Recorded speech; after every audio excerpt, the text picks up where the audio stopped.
facilitated by those tasked with regulating. He concluded, all organisations and individuals make mistakes. And where this is used as an opportunity to learn and improve, we will do all we can to provide support. Where, however, there is any kind of cover-up or a blinkered denial of what has happened, members of this House and the victims of that wrongdoing have a right to expect accountability. Stephen Barclay said the government accepted all the recommendations in the report and would seek to implement them as soon as possible. Rebecca Drought.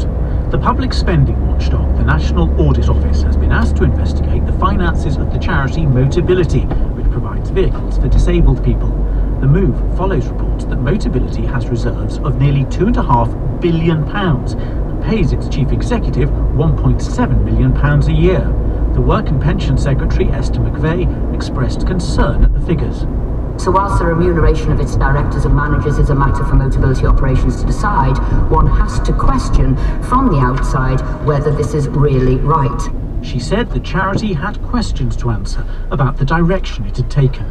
With the current focus on corporate governance issues and the use of public money, I have today asked the National Audit Office to give consideration to undertake an investigation into this matter.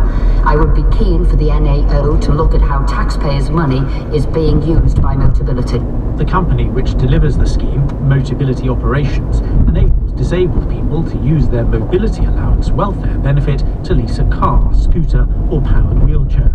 It says it provides more than 600,000 vehicles to disabled people across the UK. Labour's John Mann described the situation as grotesque.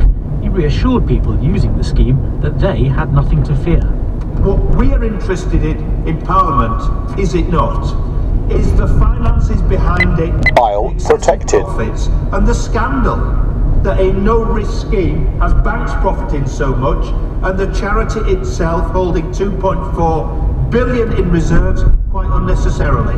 A Conservative, Philip Davis, praised John Mann's tenacity in pursuing the case.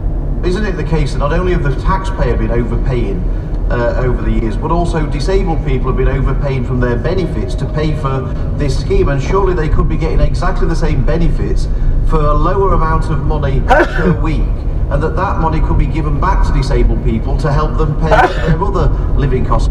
Esther McVeigh repeated that the National Audit Office would investigate. MPs on the Work and Pensions Committee will also hold an urgent inquiry. You're listening to Today in Parliament on BBC Radio 4 with me, Sean Curran. Now don't forget, you can keep up with what's happening at Westminster by subscribing to our podcast, and you can also download and listen to the programme on the Radio